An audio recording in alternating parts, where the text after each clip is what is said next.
Chapter 10, Section 2, Taylor Series.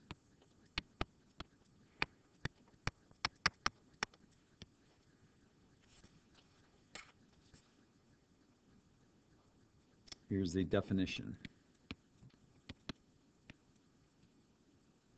When we say the Taylor series generated by F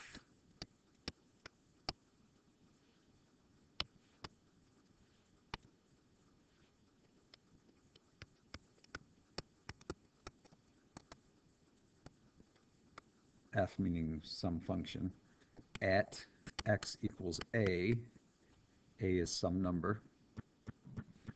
The definition of this phrase, Taylor series generated by some function at x equals A some number, is sigma k equals 0 to infinity, the kth derivative of the kth derivative of the function evaluated at A over k factorial times x minus A raised to the k. So it looks really complicated, but we'll work with it a lot. You'll see it's not too hard to remember this. Notice this k is the derivative. If that was a 3, this would mean the third derivative. K is up here, it's also down here, k factorial. It's also this exponent. If the Taylor series is at x equals 0, it looks like this. Well, first of all, if it's at x equals 0, this can be any number. If it happens to be 0, then we could also call it a Maclaurin series. Maclaurin series is exactly the same as a Taylor series generated by a function, but it has to be at x equals 0. So a Maclaurin series is a Taylor series. When I write the same thing but make all the x's zeros,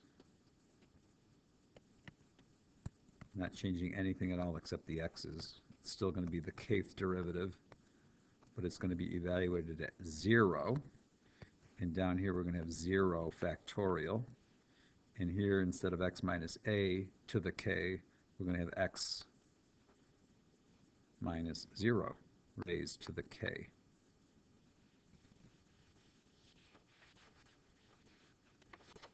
And by the way, 0 factorial happens to be 1.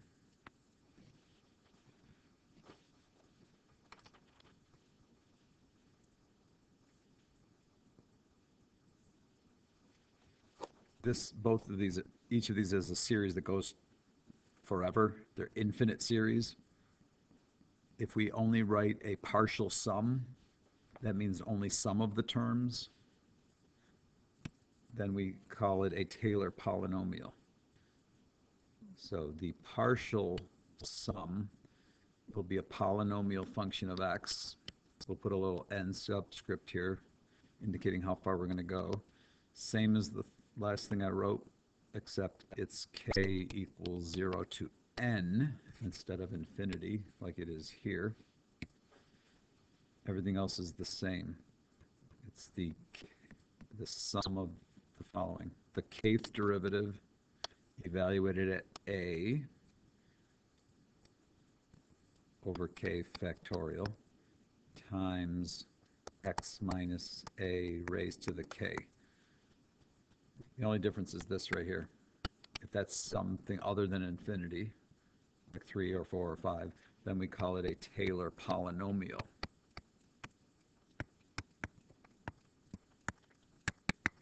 And we use p of x to indicate it's a polynomial function of x. Same as Taylor series, except the series goes forever. here's an example. The example is to find the fourth order Taylor polynomial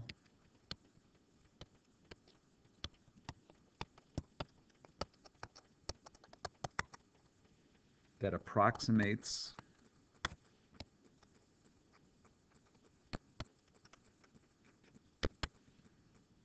this function, y equals the cosine of 2x, near x equals 0. Sometimes we say near x equals 0, sometimes we say at x equals 0. And here's the process. We start by writing this function that we're trying to find the Taylor polynomial for. And we find many of its derivatives. Actually, in this case, we're going to go up to the fourth derivative, because this is the question, find the fourth order Taylor polynomial.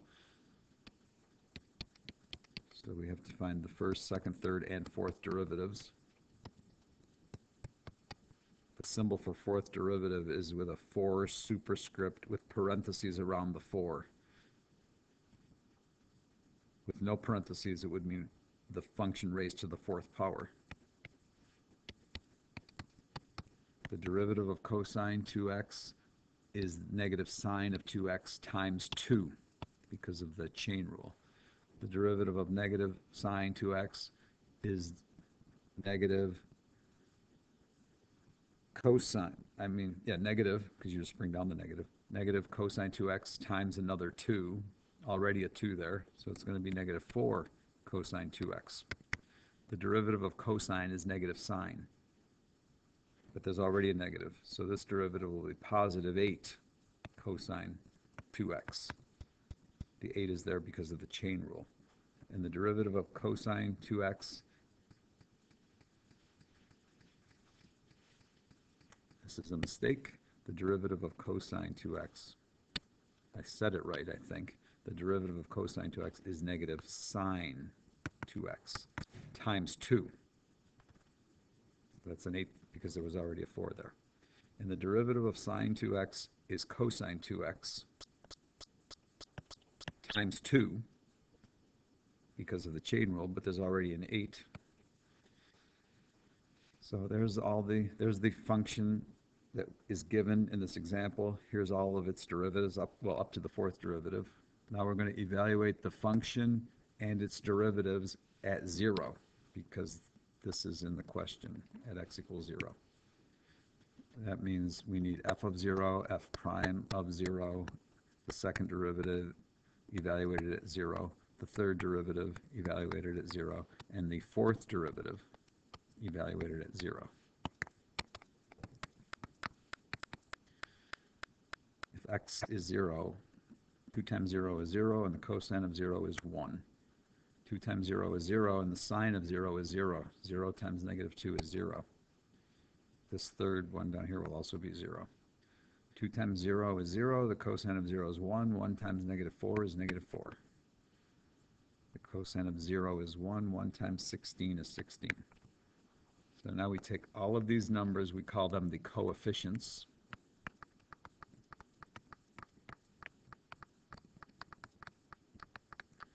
Of a polynomial. They're the coefficients of a polynomial. And we were given the function cosine 2x. We're going to say this. The cosine of 2x can be approximated with a polynomial, fourth order, subscript 4, function of x. And we're going to, over here, this polynomial is going to be, I'll write it down and then explain where I got it.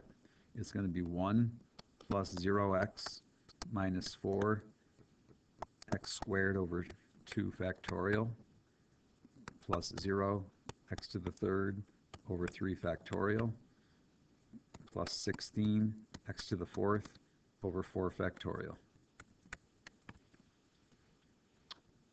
So all we did to get this, which we are going to simplify, but we got this by plugging into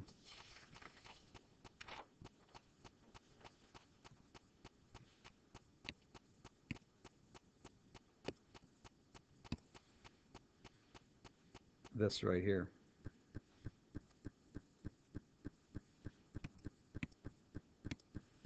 I'll be more clear in a minute.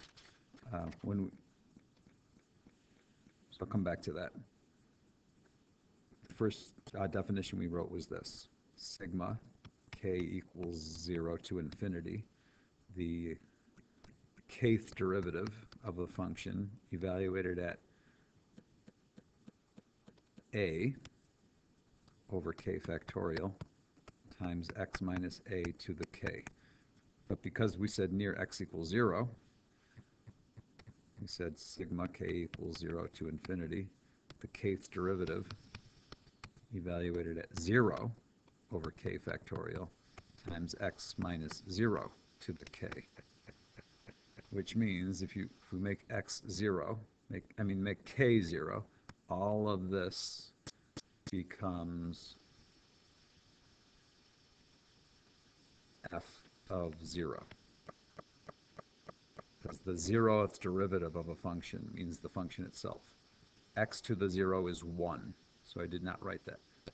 0 factorial is also 1. Sigma, so plus.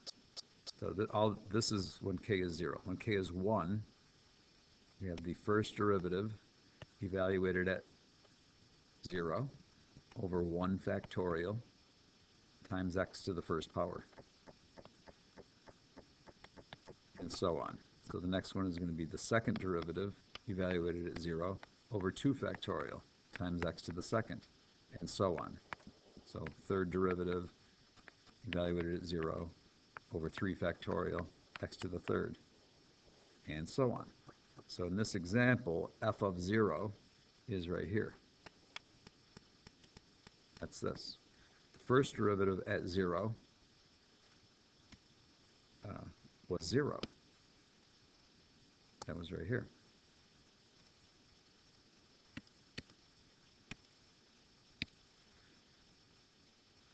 Right there. So it really doesn't matter what the rest is because 0 times anything is 0. Then the second derivative at 0, this is where we are. The second derivative at 0 is negative 4, and that's why this is right there, negative 4. So we have all the rest of this over 2 factorial with an x squared next to it, and so on. So these coefficients, 1, 0, negative 4, 0, and 16, we got them here, 1, 0, negative 4, 0, and 16. Those are called the coefficients right here, 1, 0, negative 4, 0, and 16.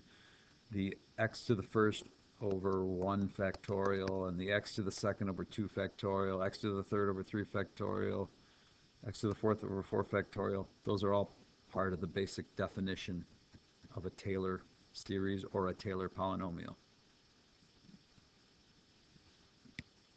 So in summary, for this exercise, we're going to say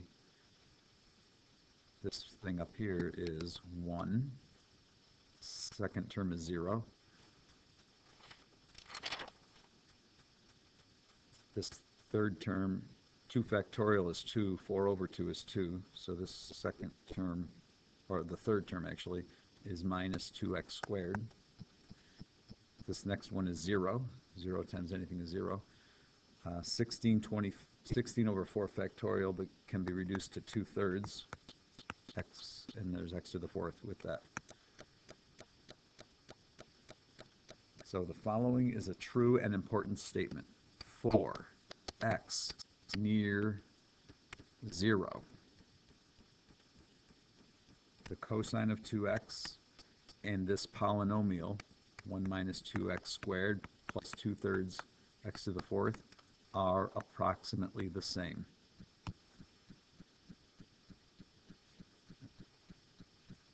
Next example.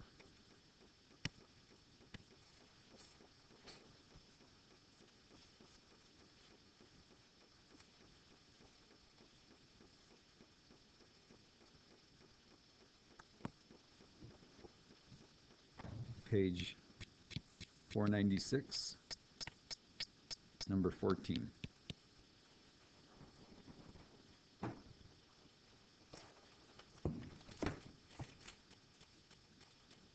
of x equals e to the x over 2.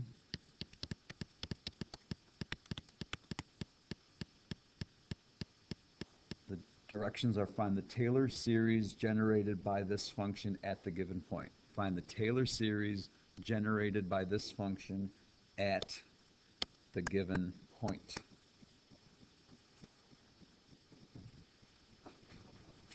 Well, here's the procedure. We take this function, which can be written as e to the 1/2 x. We find all of its derivatives.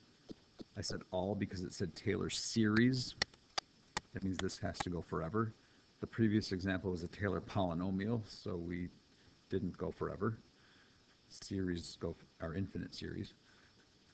So we're going to find all of the derivatives of this function. The first derivative is, well, the derivative of e to the 1/2 x is e to the 1/2 x times the natural log of e times the derivative of this exponent. The second derivative, the derivative of e to the 1/2 x is e to the 1/2 x times a half. But there's already a half there, so chain rule. The third derivative is going to be e to the 1/2 x times a half times a fourth. That's 1/8 e to the 1/2 x. The fourth derivative, evaluated at x, the fourth derivative is e to the 1/2 x times a half times 1/8. So 1/16 e to the 1/2 x.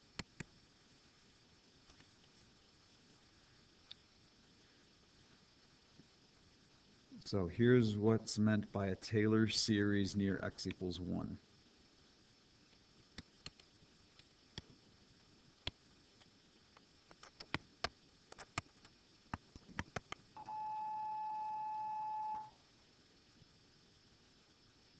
It means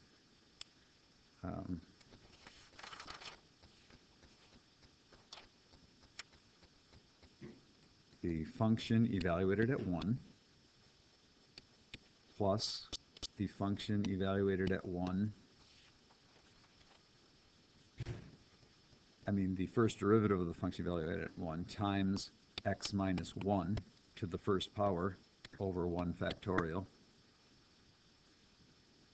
plus the second derivative evaluated at 1 times x minus 1 to the second power over 2 factorial plus the third derivative evaluated at 1 times x minus 1 to the third power is an over 3 factorial, etc. So the function we had in this exercise was e to the x over 2. I'm going to say e to the x over 2 is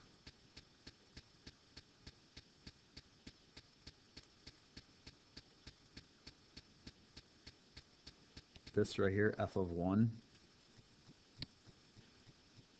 We actually should figure these out before we go back. So we're going to take a break and go back to this.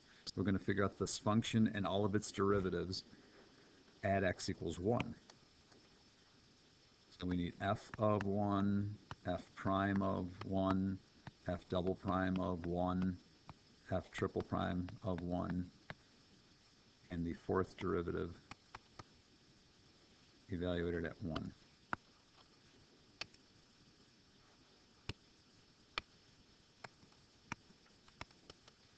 In the last example, we evaluated all of these at 0.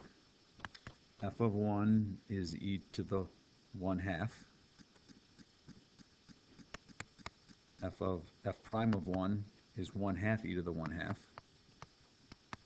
So we're just making all the x's 1. F double prime of 1 is 1/4 e to the 1/2 x. 1/2 e to the 1/2. X is 1. The third derivative at 1 is 1/8 e to the 1/2. And the fourth derivative right there at 1 is 1/16 e to the 1/2. So these numbers I got here, that we got here, right here, the results here are called the coefficients, as I said last time. The coefficients of a polynomial. The Taylor polynomial.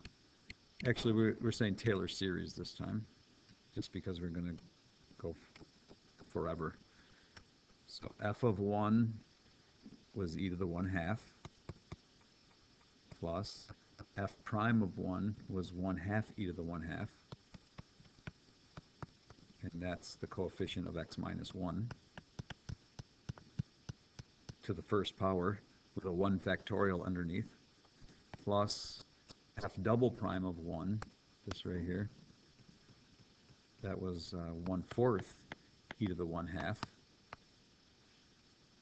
That's the coefficient of x minus 1 squared, but we need a 2 factorial under that, plus this right here, the third derivative at 1, that was 1/8 e to the 1/2. We say that's the coefficient of x minus 1 to the third. Need a 3 factorial under that. And there's one, I'll write one more, but they really go forever.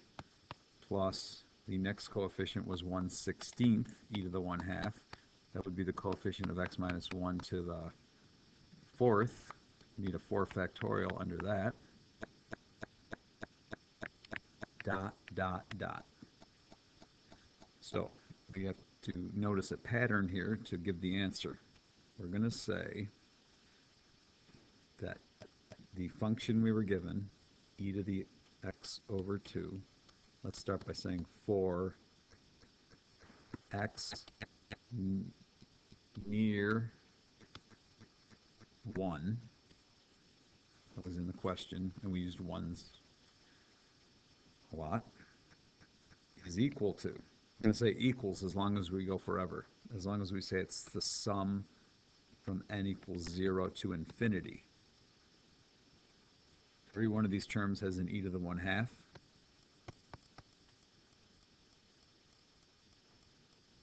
These denominators, 2, 4, 8, and 16, those are all powers of 2. That's 2 to the first power, that's 2 to the second power, etc. You could say underneath here there's a 2 to the 0 power. That makes this 2 to the n, because we made n 0, then 1, then 2. This is 2 to the second, and so on. And there's also each denominator also has an n factorial, because this one has a 1 factorial, understood. This one actually has 0 factorial. 0 factorial is actually 1. So when n is 0, we have 0 factorial, then n is 1, n is 2, 3, 4. And also every one of these terms has with it x minus 1 raised to the same number that's down here. So that would be called the answer. This series, where n starts at 0 and goes to 1, 2, 3, 4, and so on, gives you a series of terms, which is equal to this function over here, e to the x over 2.